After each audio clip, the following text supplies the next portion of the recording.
The grand ballroom of the Metropolitan Arts Center sparkled under crystal chandeliers as hundreds of elegantly dressed guests mingled around tables decorated with white roses and gold ribbons. Tonight was the annual charity gala for music education, an event that drew the city's wealthiest donors and most talented musicians. The air buzzed with conversations about art collections, summer homes in the Hamptons, and who was wearing which designer gown. At the center of it all stood a magnificent black Steinway grand piano, its polished surface reflecting the warm light, like a mirror. This wasn't just any piano. It was the same instrument that had been played by legendary musicians for decades. Tonight, it would be the star of the show. Isabella Rodriguez adjusted her emerald green evening gown and swept her long black hair over her shoulder as she prepared for her performance. At 45, she was considered one of the world's finest classical pianists. Her fingers had danced across keys in the most prestigious concert halls, from Carnegie Hall to the Vienna State Opera. Critics praised her technical perfection, and audiences paid hundreds of dollars just to hear her play. But Isabella had a secret that her adoring fans didn't know about. Behind all the talent and success, she had developed quite an ego over the years. She looked down on amateur musicians and often made snide comments about people who dared to call themselves pianists without formal training. In her mind, there were real musicians like herself, and then there was everyone else who was just pretending. The evening's host tapped his champagne glass with a silver spoon, calling everyone's attention. Ladies and gentlemen, we are honored to have with us tonight the incomparable Isabella Rodriguez, who will perform Chopin's Ballade No. 1 in G minor. Applause filled the room as Isabella gracefully walked to the piano. She sat on the bench, adjusted her posture with practiced precision, and placed her fingers on the keys. What happened next was nothing short of magical.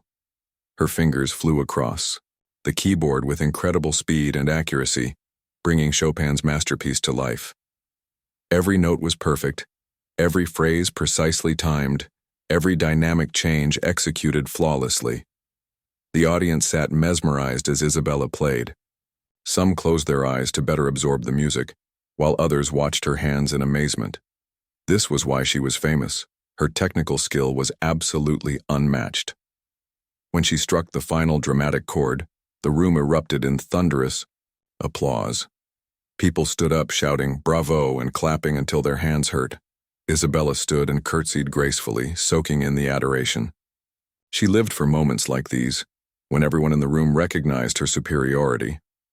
As the applause died down, she noticed the guests beginning to chat among themselves again, returning to their conversations about business deals and vacation plans. During the intermission, while servers in crisp white uniforms circulated with glasses of champagne and delicate hors d'oeuvres, Isabella mingled with the crowd.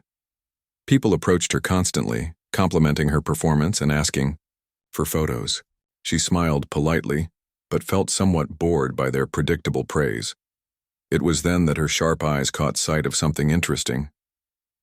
At a small round table in the far corner of the ballroom, away from the main crowd, sat a woman who looked completely out of place. While everyone else wore designer gowns that cost more than most people's monthly salary, this woman wore a simple black dress that looked like it came from a department store.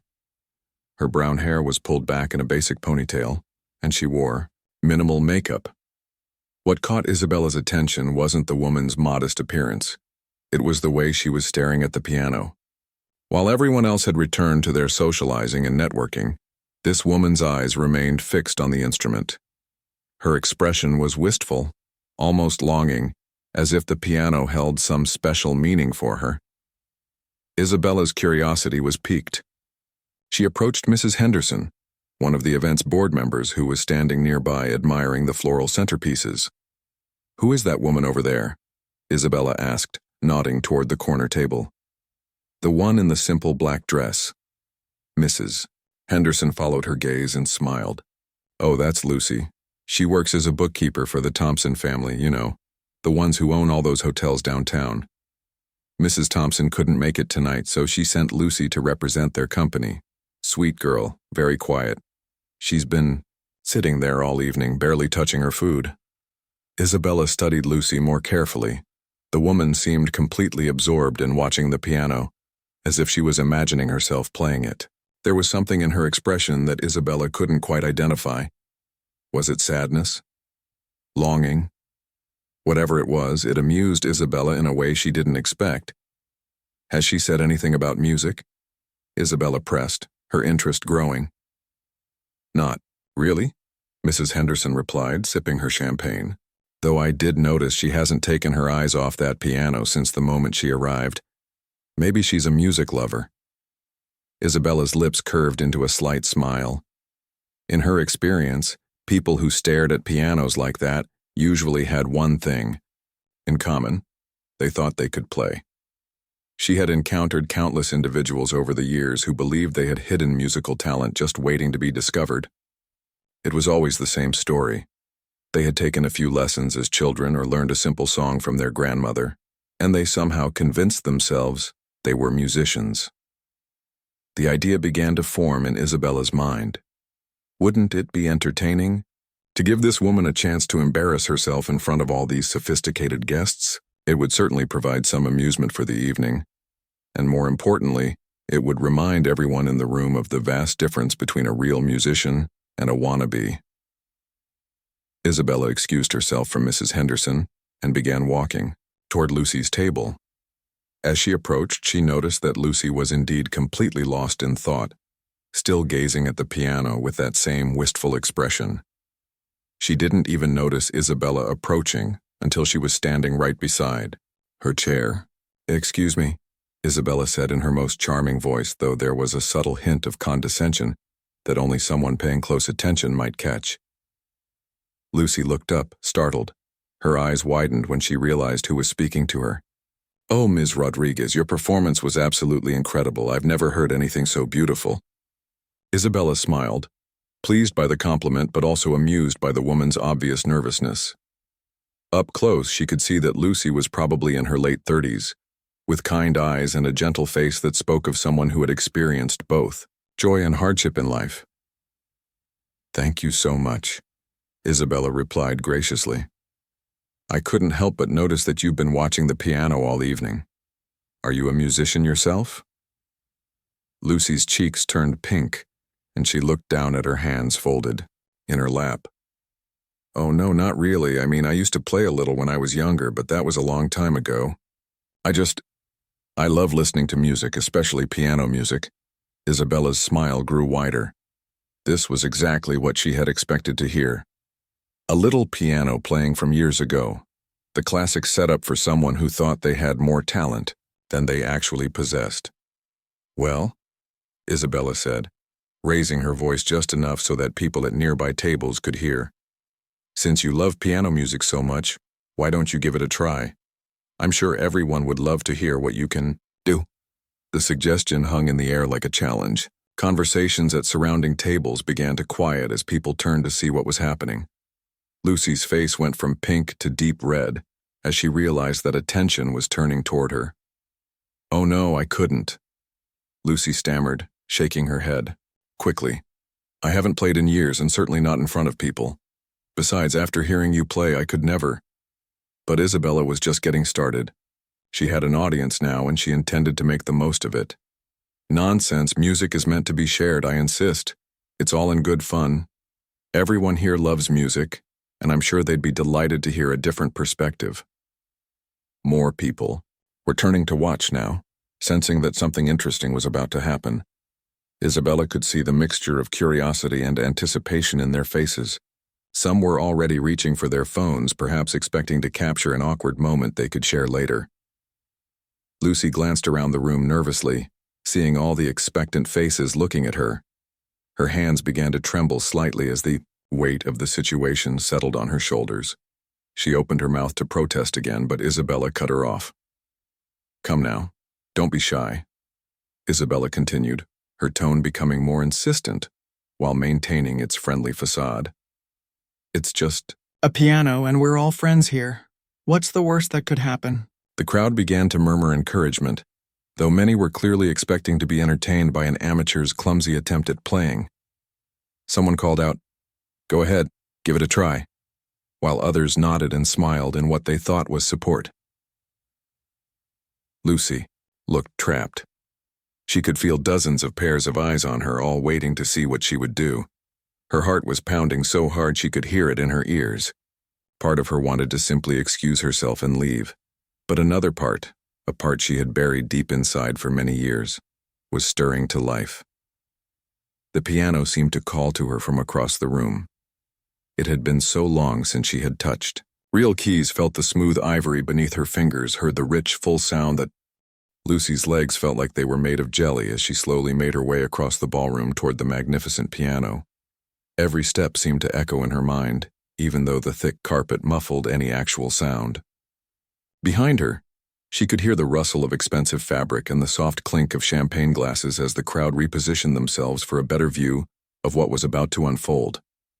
The distance from her corner table to the piano couldn't have been more than 30 feet, but it felt like the longest walk of Lucy's life.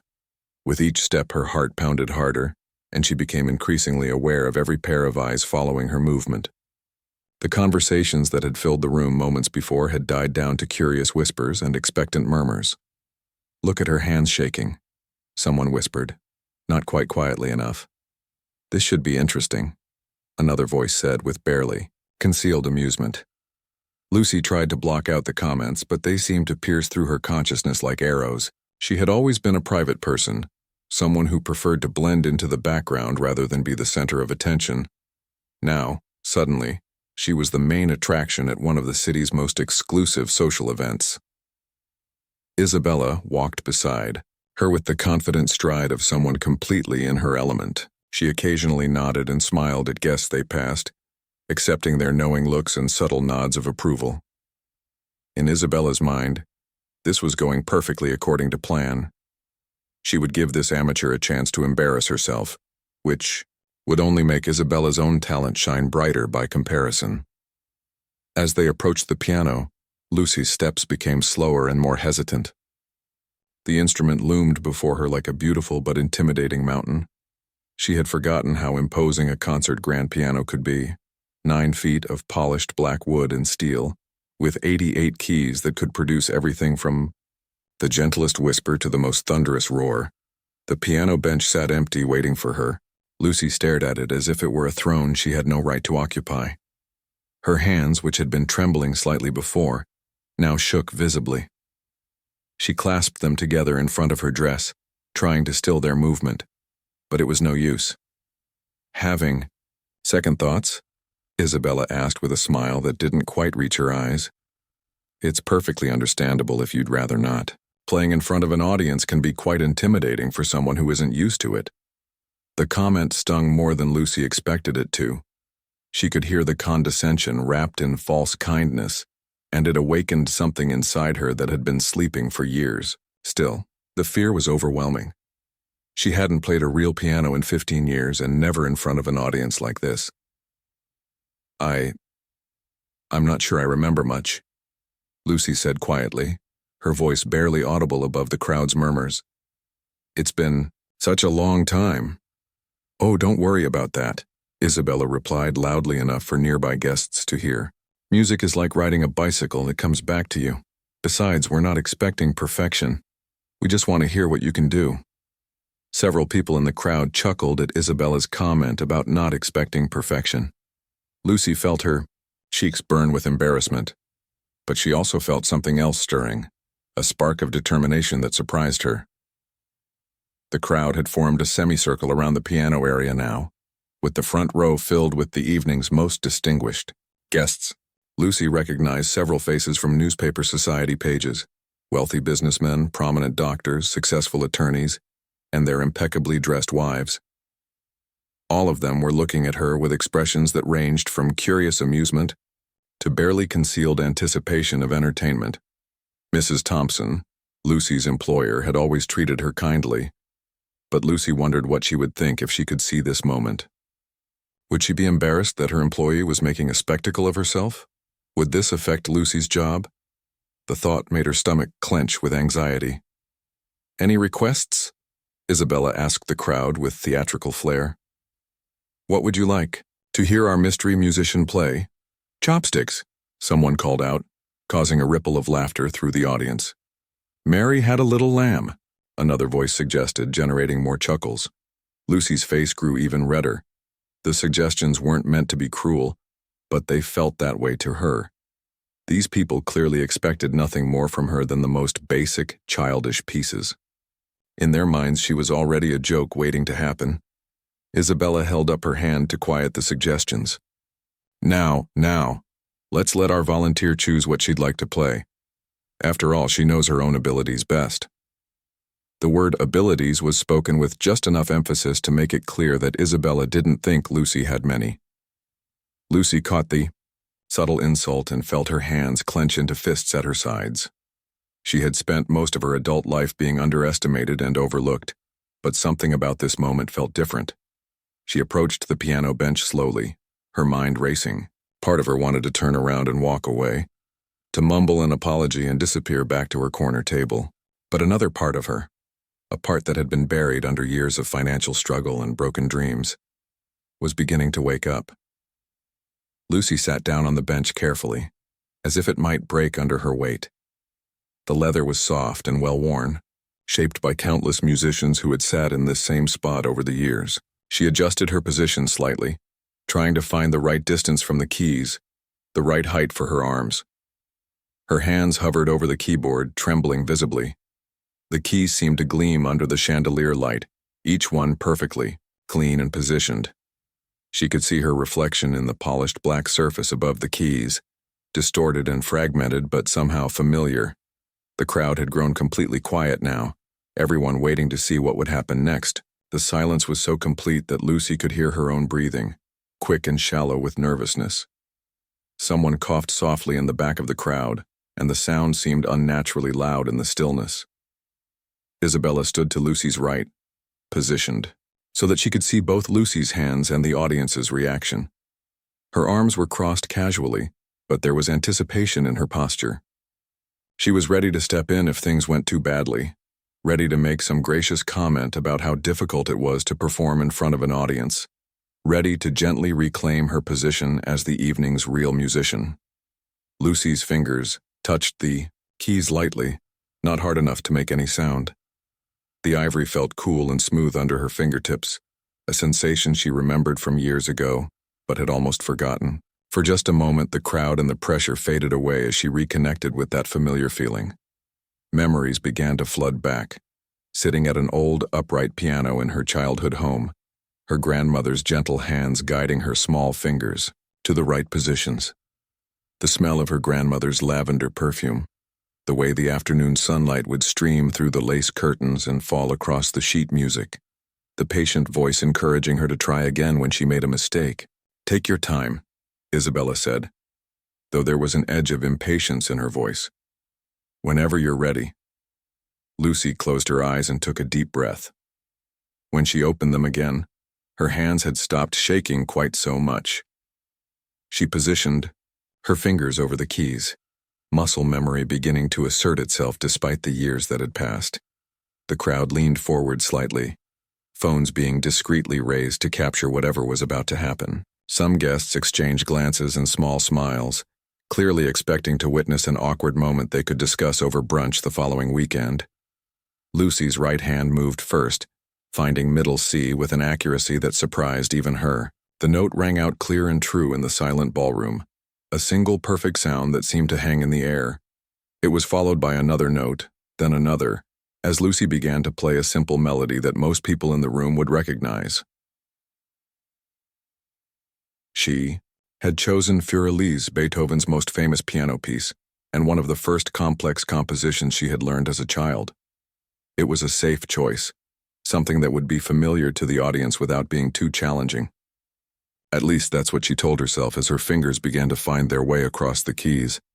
But something strange began to happen as Lucy played.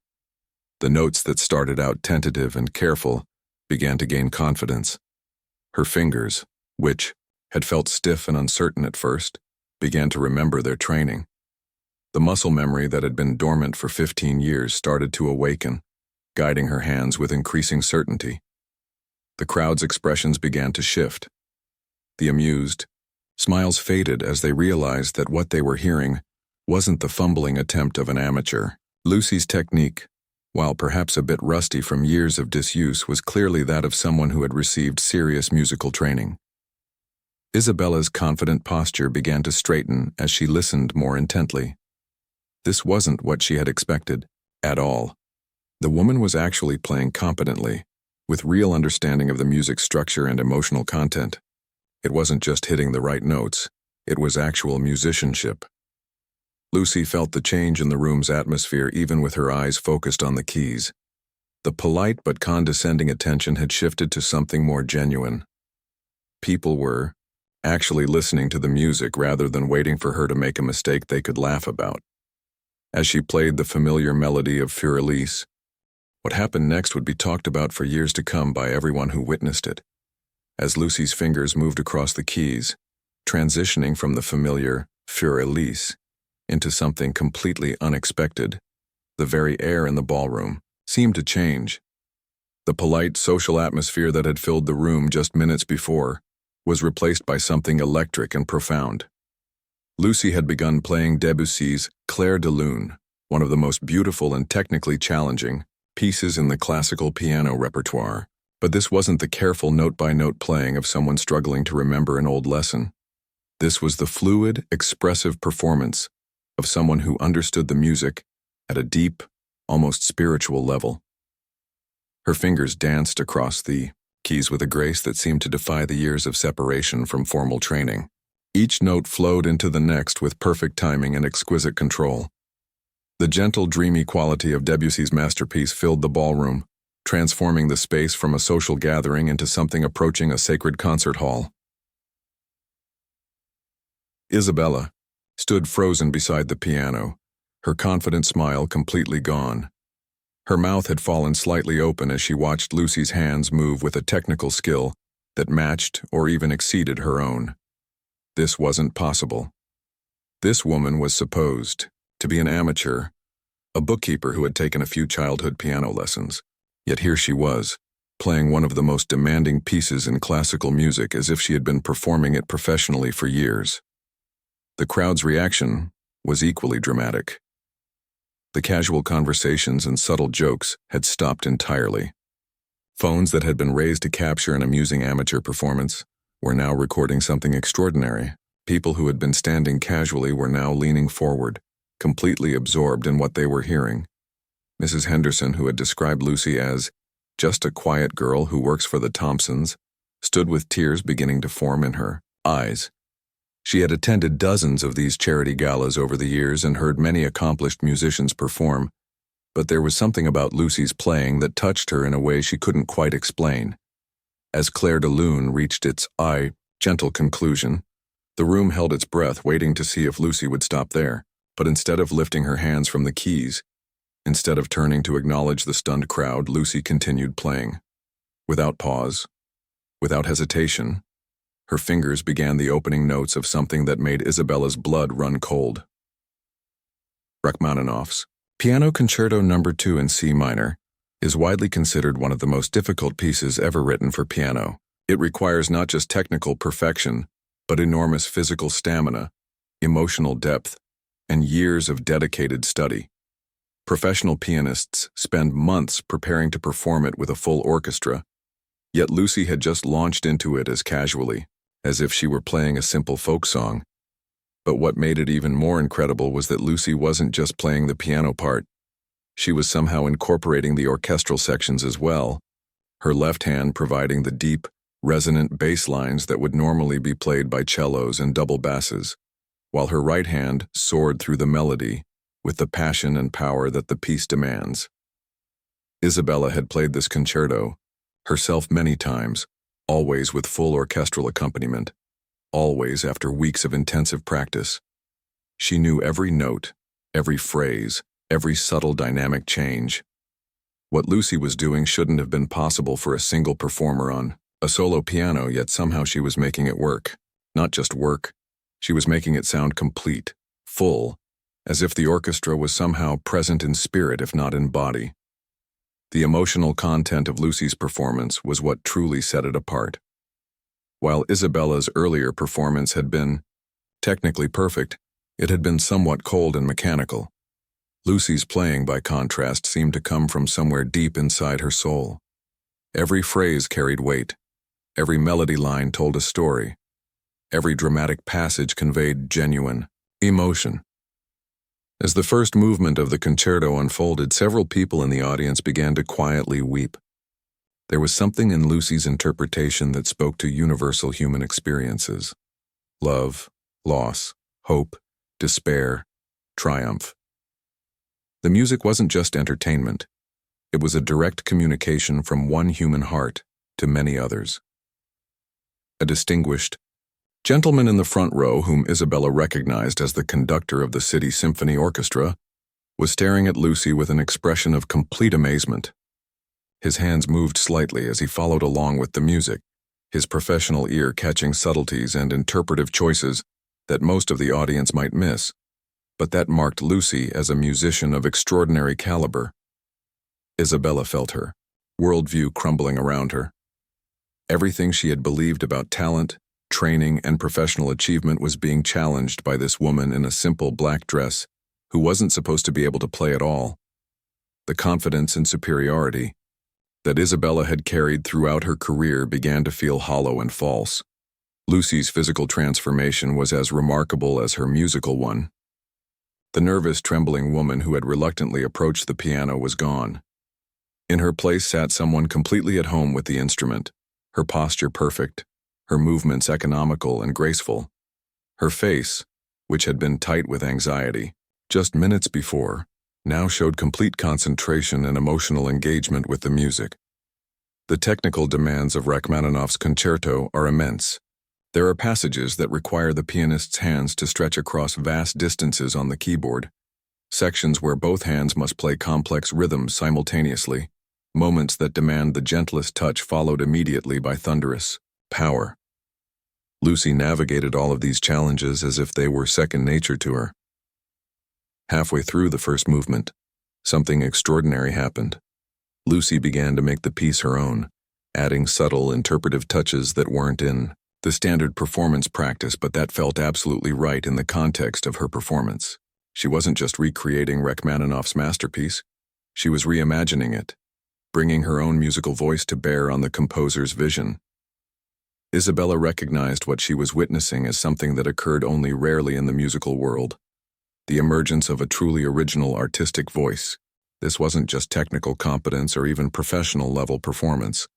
This was artistry of the highest order, the kind that couldn't be taught or manufactured, but that came from some mysterious combination of natural gift, deep understanding, and profound emotional connection to the music.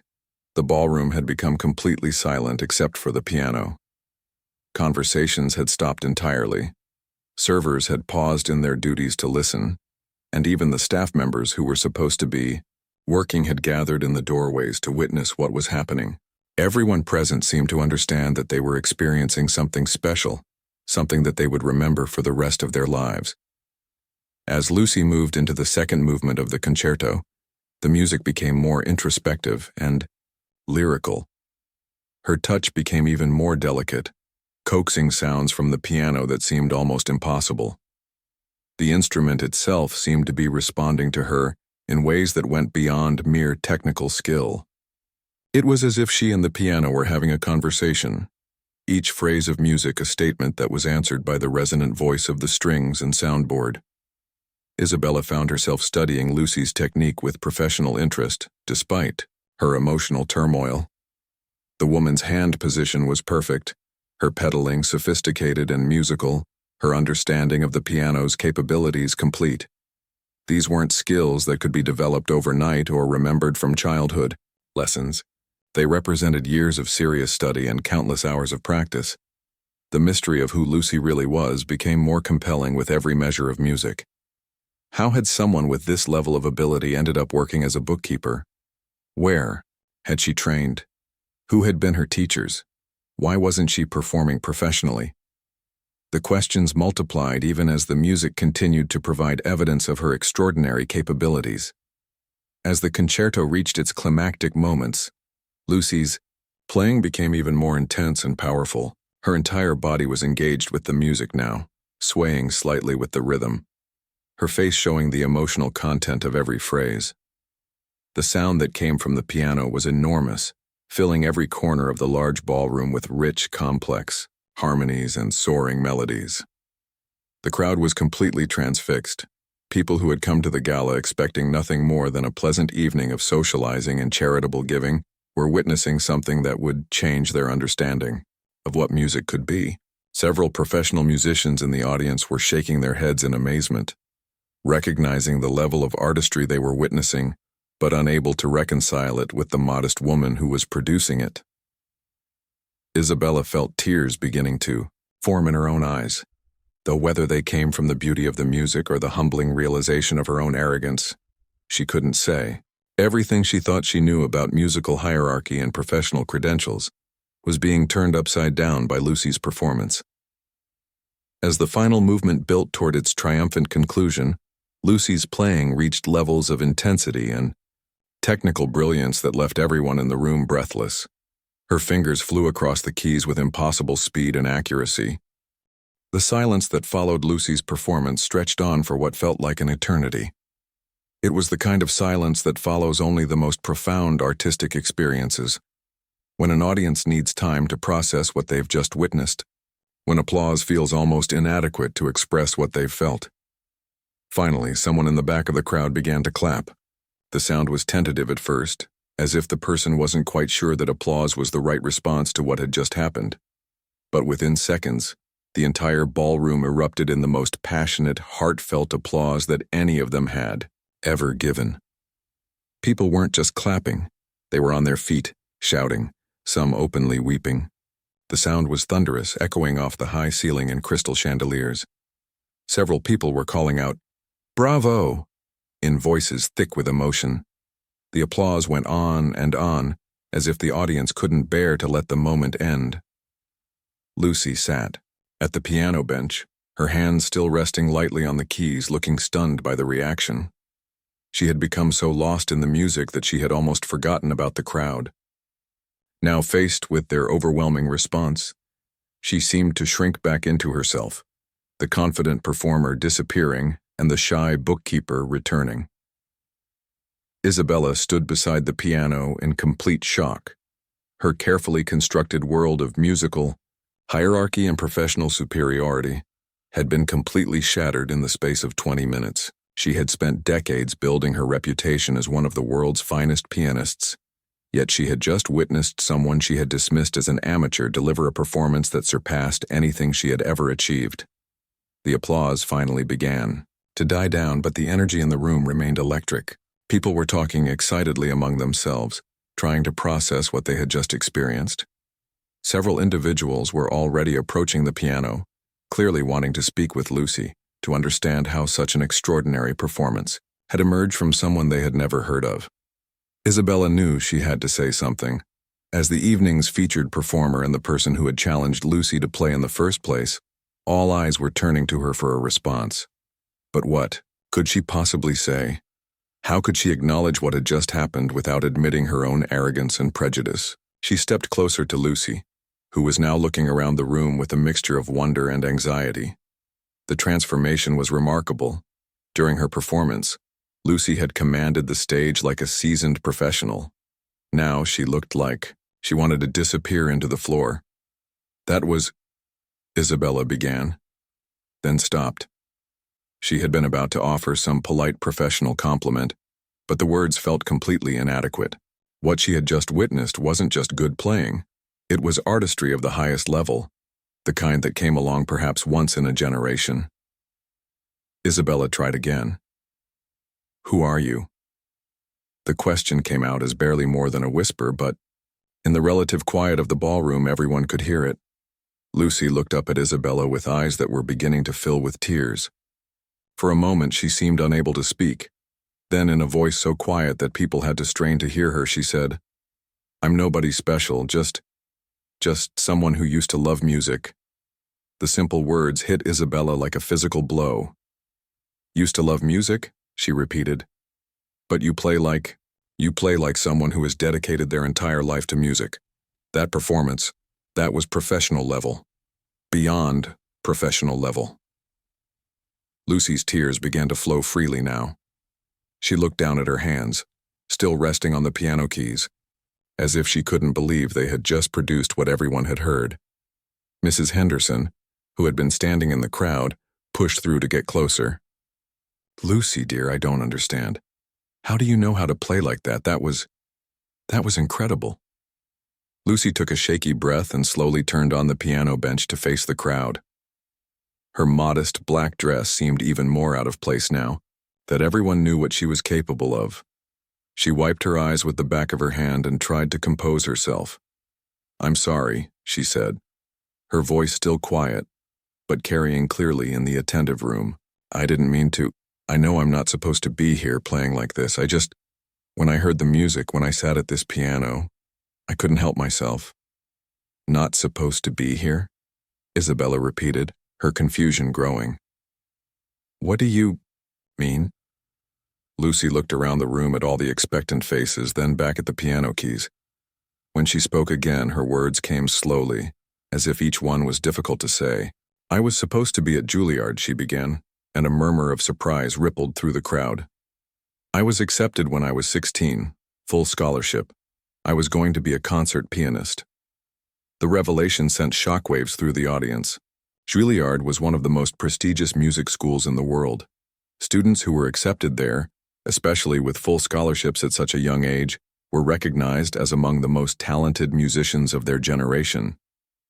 "I had been playing since I was 4, Lucy continued, her voice growing stronger as she shared her story. "My grandmother taught me at first on an old upright piano in our little house. She had trained classically when she was young, before she got married and had children.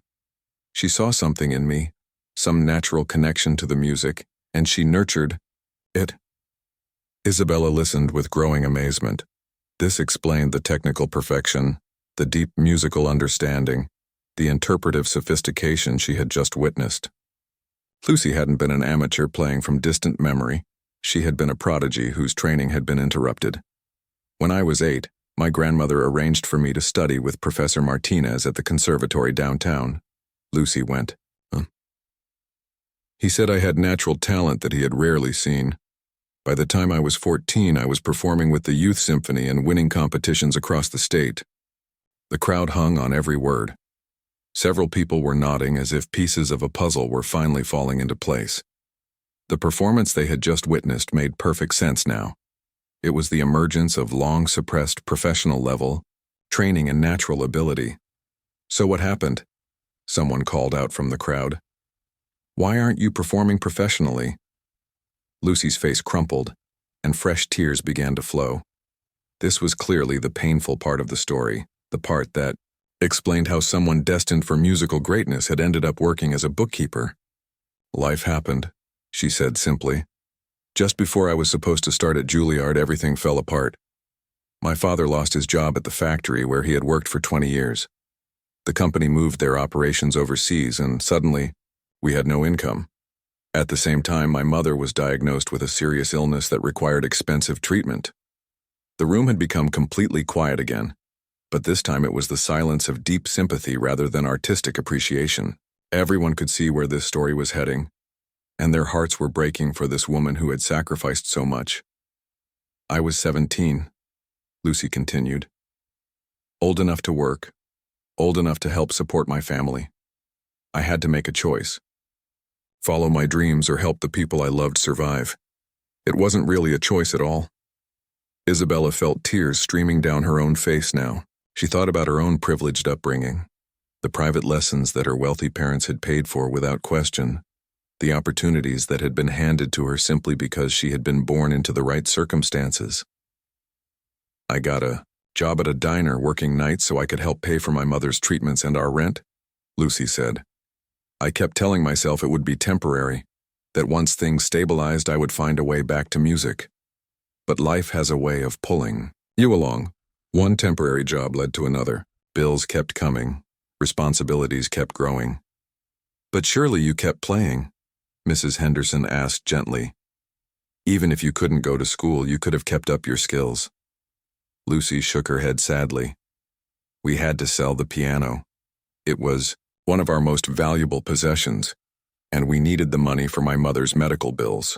After that, I could only play on practice room pianos at the community college when they were available, or sometimes on the piano in the church basement when nobody was around. The tragedy of the situation was becoming clear to everyone in the room. Here was someone who had possessed extraordinary musical gifts, someone who had been destined for greatness, whose career had been derailed not by lack of talent or dedication, but by circumstances completely beyond her control. Over the years, I found fewer and fewer opportunities to play, Lucy continued. Life became about surviving, about working whatever jobs I could find to pay bills and help my family. The music became like a dream I had once had, something beautiful, but not practical, not realistic for someone in my situation.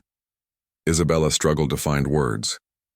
Everything she had believed about success and failure in the music world was being challenged. She had always assumed that the most talented people naturally rose to the top. That cream would find a way to float to the surface. Lucy's story revealed how naive and privileged that assumption was. "How did you end up working for the Thompsons?" someone asked. "Mrs. Thompson's previous bookkeeper recommended me when she retired," Lucy answered. "It's good, steady work. The Thompsons are kind employers. It's not what I dreamed of doing when I was young, but it pays the bills and it's honest work." The humble way she spoke about her current sit. The ballroom remained silent as Lucy's story sank in. Everyone present was grappling with the tragedy of what they had just heard. A musical genius forced to abandon her dreams due to circumstances beyond her control, keeping her extraordinary gifts alive through secret practice sessions and sheer force of will. Isabella stood beside the piano, her entire worldview fundamentally changed. Just hours before, she had been the confident, somewhat arrogant star of the evening, secure in her position as one of the world's leading pianists. Now she felt small and humbled, not just by Lucy's superior artistry, but by the strength of character it had taken to maintain such excellence in the face of impossible circumstances. For several long moments, nobody seemed to know what to say. Then Isabella did something that surprised everyone, including herself. She stepped forward and, in front of the entire crowd, bowed deeply to Lucy. "I owe you an apology," Isabella said, her voice carrying clearly through the silent room. "I asked you to play tonight not because I believed in your abilities, but because I wanted to prove my own superiority. I was arrogant and cruel, and I'm deeply sorry." Lucy looked stunned by this public admission. "Oh no, you don't need to apologize. You gave me a gift tonight. You gave me the chance to play a real piano again, to remember who I used to be." "Who you still are?" Isabella corrected firmly. "What I just witnessed wasn't someone remembering how to play. It was someone revealing their true self. You are a musician, Lucy. You are one of the finest musicians I have ever encountered." The crowd murmured in agreement. Isabella's public acknowledgement of Lucy's superior abilities was unprecedented. Professional musicians of Isabella's caliber rarely admitted being outperformed, especially by someone unknown. But Isabella wasn't finished. She turned to address the entire crowd. "Ladies and gentlemen, what we have witnessed tonight is extraordinary. Not just the performance itself, though that was magnificent, but the story behind it. This woman has kept world-class musical abilities alive through pure dedication and love despite having every reason to let them fade away." A distinguished gentleman in the front row stepped forward. Lucy recognized him as someone who had been introduced earlier as a prominent figure in the city's cultural scene, though she couldn't remember his name. "My name is Robert Chen," he said, addressing Lucy directly. "I'm the director of the Metropolitan Music Foundation. We provide funding for musical education and support for gifted musicians who face financial hardships. Your situation is exactly what our organization was created to address." Lucy's eyes widened. She had never heard of anyone like her, someone who had lost their musical career to circumstances, finding a way back. "We have a program," Mr. Chen continued, "designed specifically for artists who showed exceptional promise, but were unable to pursue their careers due to financial constraints. It's called the Second Chance Initiative. We provide full funding for advanced training, performance opportunities, and career development." The crowd began to buzz with excitement. sensing that something wonderful was about to happen. Lucy looked around in confusion as if she couldn't quite process what she was hearing. "Are you saying—" Lucy began, then stopped, afraid to voice what she was thinking. "I'm saying that if you're interested, we would be honored to offer you a full fellowship," Mr. Chen said. "This would include living expenses, advanced training with world-class instructors, and performance opportunities with professional orchestras. Everything you would need to rebuild the musical career that should never have been interrupted." Lucy's hands flew to her mouth, and tears began streaming down her face again. The crowd watched in rapt attention as she struggled to comprehend the offer. But Mr. Chen wasn't the only one moved to action by Lucy's story. An elegant woman in a stunning blue gown stepped forward from the crowd. "I'm Patricia Williams," she said. "I own Williams Entertainment, one of the largest classical music management companies on the East Coast. What you just performed was not only technically perfect, it was artistically profound. I would like to offer you representation, so—" Looked back and forth between Mr. Chen and Ms. Williams as if she were dreaming. "I don't understand. Things like this don't happen to people like me." "They do now," Isabella said firmly. She had been watching the outpouring of support with growing emotion. "Lucy, I want to do something that I have never done before in my career. I want to share a stage with you, not as mentor and student, but as equals." The crowd gasped. Isabella Rodriguez sharing a stage as an equal was almost unheard of. She typically performed only solo or as the featured soloist with major orchestras. "I have a concert scheduled at Carnegie Hall in 6 months," Isabella continued. "It's a program of works for 2 pianos. I was planning to perform with another well-known pianist, but I would much rather perform with you. That is, if you'll have me." Lucy was crying so hard now that she could barely speak. "Carnegie Hall?" she whispered. "With you?" "Not with me," Isabella corrected. "Alongside me, as my equal." More offers began coming from the crowd. A recording executive offered a contract to make an album. A wealthy patron offered to purchase a piano for Lucy's apartment. The director of a prestigious music festival invited her to perform the following summer.